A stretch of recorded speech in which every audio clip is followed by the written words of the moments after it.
You are looking at moving to the Columbus area and kind of leaning towards a suburb, but which one?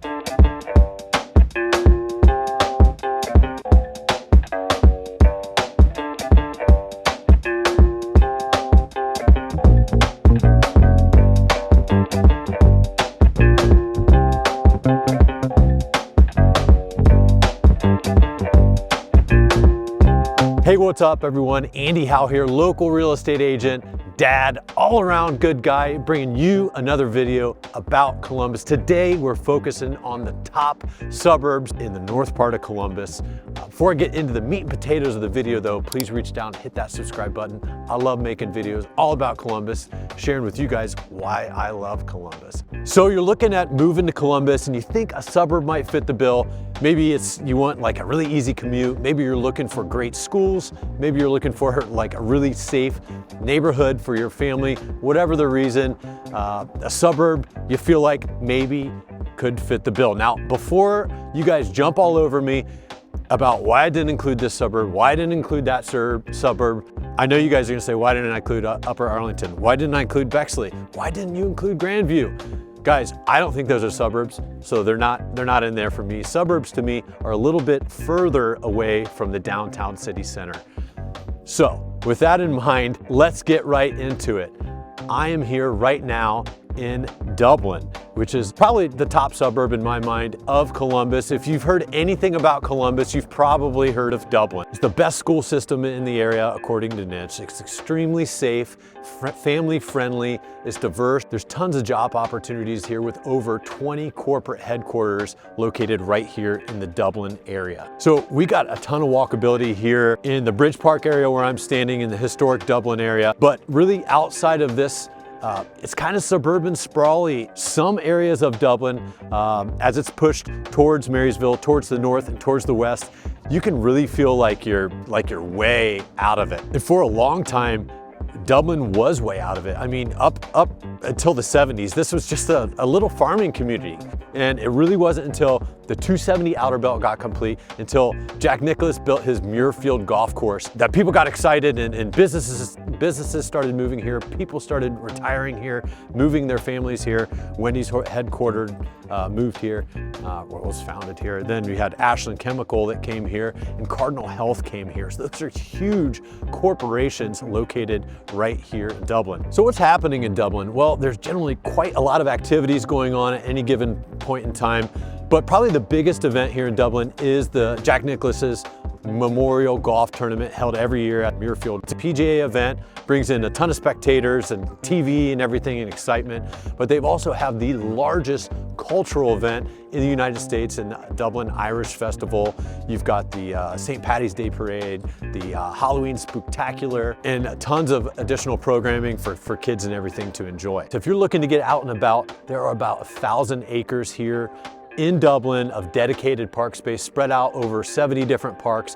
Ones that I think you should be sure not to miss are the Glacier Ridge Metro Park. Love that little obstacle course out there. And then the Indian Run Falls.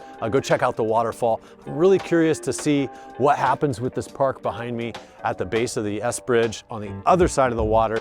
They were gonna have like a kayak put in and everything. I don't know if they did that, but I'm curious to see how they take advantage of this water here. If you're looking for shopping and entertainment, we've got that in spades here in Dublin. Sawmill Road is like maybe a half mile, maybe a mile to the east behind me, and there are just loads of shopping all up and down there, kind of more strip mall shopping. You've also got Tuttle Crossing Mall here in Dublin. And then if you're just looking for a night out, look no further than Bridge Park right behind me. This is probably the hottest area to go out right now. I would say it even overtook the Short North as people, being interested in coming out here and spending the night out. So don't miss Bridge Park. So what about schools here in Dublin? They do rank as excellent, tops in the area. According to Niche, they get an A+. All three high schools are some of the top ranked high schools in the country. If you want to live here though, you do have to pay for it. Dublin does have a lot of options, a lot of varied options as far as where to live and cost, but it is more expensive. For the average home here is going to be, 4 bedrooms, 3 baths, about 2,800 square feet, and that's going to set you back about $635,000. If you're looking for something smaller, maybe a condo, you don't want to take care of a large landscaping and everything, The average condo is going to be 2 bedrooms, 2 baths, about 1,500 square feet, and is going to cost you about $275,000. Our next stop brings us about 25 minutes north of downtown Columbus to the suburb of Howell. If you ask people around here, they're going to say Howell is one of the top suburbs in the area. It's got a cute little historic downtown with some walkability, but really, if you're much outside of that, you are going to need a car to get around here. Now, granted, there are bike paths that are very well used here, but in general, Howell does kind of have the suburban sprawl type thing going on. If you're familiar with Columbus, or maybe you're not, pretty much over the last 40 to 50 years, most of the development has pushed north. Sometimes if you're in this area, it can feel kind of busy. So that is one downside. But as far as living here, shopping is really accessible. You've got Sawmill that we just talked about over in Dublin, not far from here. You've got Polaris just to the east of here, which there's tons of shopping there as well. But there's also all kinds of restaurants right here in downtown Howell, and then in the surrounding area. There's also the Columbus Zoo, which is not far away either, right between Dublin and Howell. So what about the schools here? Olentangy Schools is a huge school district for one. It is also the fastest growing school district in the country. That's absolutely crazy. But I mentioned it seeming sometimes busy up here.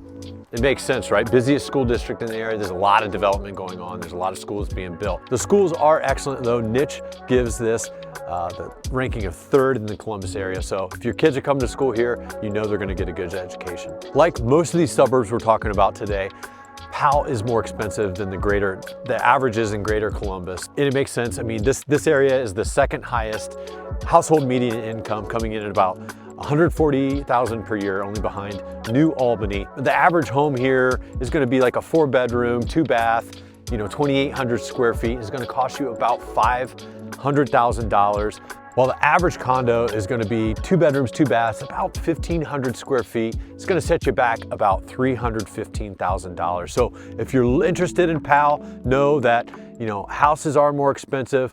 Next, we shoot right up High Street from downtown, about 5 miles to arrive at the closest suburb to make it on our list, Worthington. Named after one of the first 2 senators for Ohio, Thomas Worthington. Worthington was founded in 1802. Been here a long time, right? And even though this is so close and convenient to downtown and everything the Columbus Metro has to offer, you really could feel like you're secluded. I mean, the landscape here, there's rolling hills, there's ravines, there's little creeks that all go down to the Olentangy River, which is just to the west of us right here. The landscape is so cool, it actually spawned a Frank Lloyd Wright inspired development neighborhood here called Rush Creek. Definitely check that out if you're in the area. Don't count on buying a house there though. They never come for sale in the open market. So one of the things that really sets Worthington apart for me is just the accessibility, the walkability of the area. You guys that know me, you guys know I have an absolute man crush on being able to walk like from my house to a coffee shop or just walkability around downtown. Downtown Worthington has that in spades. There's great coffee shops like Highline Coffee right over here over my left shoulder. There's Joya's right down the street. If you want fine dining, there's the Whitney House. There's Jay Gilbert's. Definitely don't miss out on Dewey's Pizza. The pizza crust they make there is something special. Tons to do in the area if you're looking to eat and drink. But if you're looking to just get out and enjoy nature, it's really accessible here too. I mentioned going downhill down to the Olentangy bike trail, so you can throw your canoe on the water. The bike path, you can ride downtown with that. But there's also the High Banks Metro Park just right up the road. There's Antrim. So tons of outdoor activities options. If you do get caught on a rainy day here, just head on over to the Worthington Rec Center. You can take your kids down the lazy river there. You can do a pottery class, you can do yoga, just tons of things to do. If you're looking to shop, there's a lot of boutiques and everything right here in downtown Worthington. There's also the Worthington Cross Woods area right up north at the 270 and High Street interchange, but Polaris isn't that far away either, so tons of shopping options if that's what you're looking to do. If you have kids or are planning to have kids, schools might be important. Niche gives Worthington Schools an A-, ranks it in the top 10 for the Columbus area, so that's a good thing. Homes, wide variety here. If you're looking to live close to this historic downtown Worthington area, you are gonna pay for it. A lot of the homes immediately in the surrounding area are historic, but there's also some neighborhoods abutting the Olentangy River that are, you know, maybe a little more value. And then if you go down south, down the hill on High Street, there's some less expensive homes. And then on the other side, not technically Worthington, but it is in Worthington schools. You can go up to the Flint area and find some value. At the end of the day, the average home is going to be about 4 bedrooms, 2.5 baths, around 2,400 square feet. It's going to set you back about $500,000. While the average condo is going to be 3 bedrooms, 2 baths, about 1,400 square feet. It's going to set you back about $325,000. Next on our list is New Albany. For those of you guys who've been watching the channel, we did an in-depth video all about New Albany a couple weeks ago. For those of you that missed that, New Albany is about 20 minutes outside of downtown Columbus, located primarily in Franklin County, a little bit into Licking County, and it is at the forefront of opportunity, development, and really excitement here in Central Ohio. And that all revolves around the recent announcement last year. Intel is coming to New Albany. They're investing $20 billion. That is absolutely crazy. They're building what will be the largest chip fabrication plant in the world. Before Intel even announced they were coming here, there was a lot going on in New Albany. Growing from a small little farming community with like 500 residents in the 80s till today, there's 11,000 people here. And that really got going with Les Wexner of Abercrombie Fitch, Victoria's Secret, and L Brands fame, headquartering L Brands right here in New Albany. It's pretty upscale here, and it doesn't take long being here to really find that out. I mean, if you just look around, most of the buildings have to follow very strict design standards, and that's with red brick, and then, you know, the white horse fencing all around. And, you know, sometimes this upscale perception can be a detriment for New Albany. I have heard some people say that they feel maybe a little bit talked down to, or that people are stuck up here. 100% transparency, I have not had that experience, so take of that what you will. But this is a very wealthy area. In fact, the median income is a little over $200,000, the median household income, and that's 4 times the state of Ohio. So what's happening here in New Albany? Well, jobs and space. First off, starting with jobs, Intel's coming to town. Their fab plant's going to be online in 2025. They're bringing 3,000 jobs. Facebook Meta investing $1.5 billion in the area. You've got Google investing $1 billion in the area. Pharmaceutical giant Amgen's investing $500 million in the area. But you've also got the Bob Evans headquarters. You've got Big Lots headquarters. You've got a big presence with Discover Financial Services. And then, of course, L Brands. And then space. There are over 1,800 acres of protected parkland and meadows here in New Albany. That's a ton of space, along with 600 acres of dedicated trails, walking paths. And so, I mean, health is very much of a focus. Here today, it's a Sunday morning in January, and it's like 30 degrees out. And I think, you know, going in and out of the Starbucks, we've seen tons of people in shorts, red face. They've clearly been exercising. I love that about New Albany. If you're interested in shopping, there's tons of shopping here. Primarily, most of it's going to be up and down Hamilton over here. There's a bunch of strip malls, but Les Wexner's brainchild, Easton, which we also did a video on, is not far from here, maybe a 10-minute drive from here. So plenty of options there. Also here at Market Square, there's shops, little boutiques, bars, and restaurants. You can come and enjoy it. And this is also a Dora space, a dedicated outdoor recreation area, so you can get a libation, you can walk around. New Albany has some great community programming. They've got a great lecture series that comes through here. They've even had past presidents come through here and talk. They really bring some really interesting people into the area. And then New Albany Country Club's just south of town here. So what about schools here? Well, New Albany is one of the top 3 school districts in the Columbus area here. Each of their schools have been given a blue ribbon by the U.S. Department of Education. I can't say that about any of the other school districts. They've got a great 200-acre learning campus. All the elementary schools, high schools, everything are located right on that campus. It's tree-lined. There's even an 80-acre nature preserve. So if you want to live here, there's lots of options with regards to homes. You know, anything from, you know, starter homes, condos, all the way up to more like luxury type living there on the golf course. The average home is going to be about 4 bedrooms, 3 baths, around 3,000 square feet. It's going to set you back about $635,000. The average condo is going to be about 2 bedrooms, 2 baths, you know, around that 1,600 square foot. And it's going to cost you about $275,000. Lots of options and lots of things in between. Last but certainly not least on our list takes us 20 minutes to the northeast side, outside 270. Yes, that's right, Westerville, Ohio. This was planned as a city within a park, and it's easy to see why. There are like 10,000, that's right, 10,000 acres set aside for parks, open space, reservoirs here in Westerville. Secondly, this is the dry capital of the world, or at least it was for 150 years until 2007. Now there's breweries, there's bars and everything here. Westerville has a history of temperance and equal rights here. There are great schools, there's great amenities here, as I mentioned, with the parks, there's libraries, there's this great little downtown, uptown Westerville. And this is where, at least for me, a lot of Westerville takes place.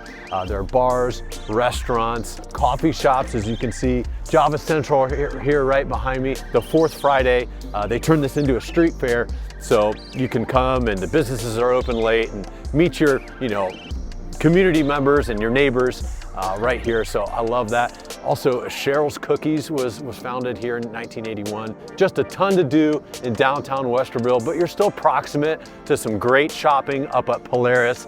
Easton's not far away. So really access to everything, but still get that walkability with uptown Westerville here. As far as schools go, Niche rates Westerville City Schools as excellent. There are 20 different schools funneling into the 3 different high schools. Test scores are about 64% higher than the national average, so you really can't go wrong there. If you're looking to live here, Westerville does have some relative value compared to some of the other suburbs we've talked about. The average house here is going to be 3 bedrooms, 2 baths, about 2,000 square feet. Is going to run you about $400,000. The average condo is 2 bedrooms, 2 baths, about 1,400 square feet, and is going to run you about $270,000. There is a wide range here in Westerville. Any of the homes that are going to be really close to this uptown Westerville area and north as you get closer to Hoover and Alum Creek are going to be more expensive. Then as you push south down towards 270, there's going to be more relative value. So lots of options. If you're looking to live in the suburbs here in Columbus, I gave you 5 really great options that are focused in the northern part of the city. Pay attention to the next video because we're going to do a review of the southern top suburbs. Thanks for watching, guys. Let me know what you thought below. Drop a comment. See you next time.